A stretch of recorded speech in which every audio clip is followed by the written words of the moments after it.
Hello everybody, my name is Manuel Lopez and I'm an SEC 510 student at Grand Canyon University.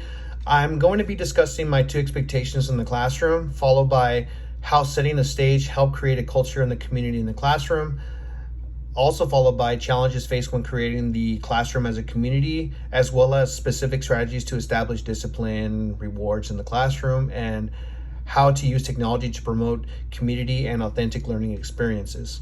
Now, so as explained in topic 2 last week, I talked about how the two rules that I have, two expectations that I have for my students is to, number one, be respectful and be responsible.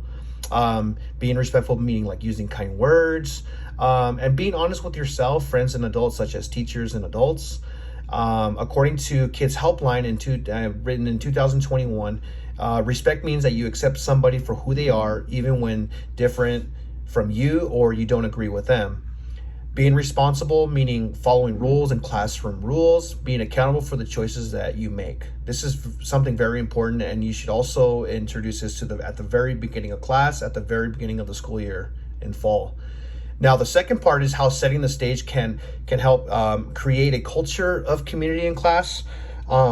Again, the rules and procedures, expectations should be set at a high level, but at the very beginning of the school year. According to Teach Hub, written in 2019, procedures help students know what to do when the bell rings, when they finish their work early, when their pencils break, or when they need to use the restroom. A smooth running classroom is a result of a teacher's ability to effectively teach procedures just about everything in the classroom.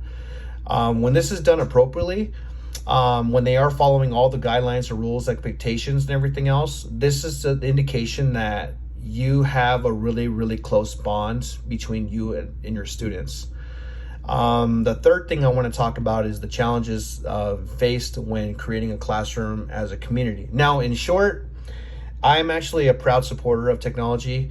I've seen it firsthand with apps like Kahoot or Snapchat being utilized in the classroom. I've actually seen it firsthand as well with other teachers.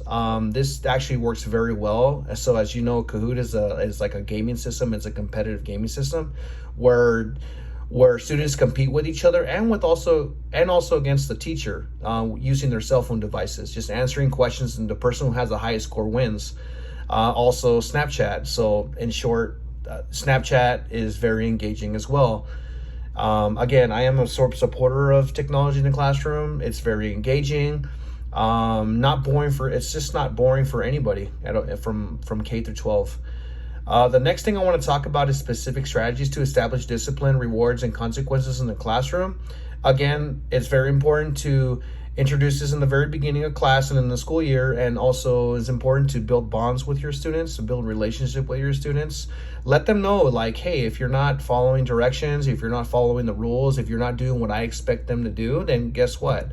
You show them this. Like the first part, you get a verbal warning, followed by a 5-minute break off their recess, then 10 minutes, all the way down to calling parents, and then sending them to the office, and again calling the parents.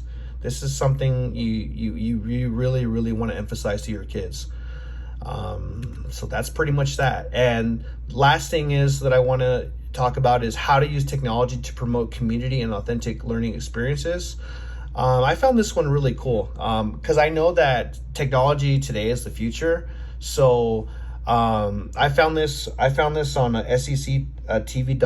According to Paul Research, 95% of teens own a smartphone, and roughly half of those students admit being online almost constantly.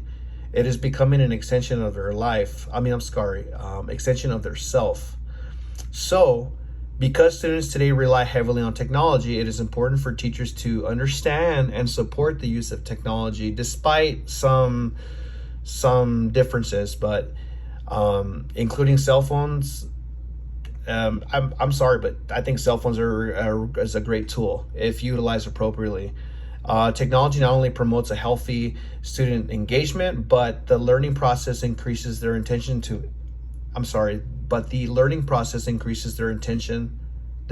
and focus dramatically. Technology has shown to highly motivate students to learn. That's all for now. Here are my sources right here. I got one source from Kids Helpline, Teach Hub, Edutopia, and sectv.org. You have a great day. Thank you so much for listening to my presentation.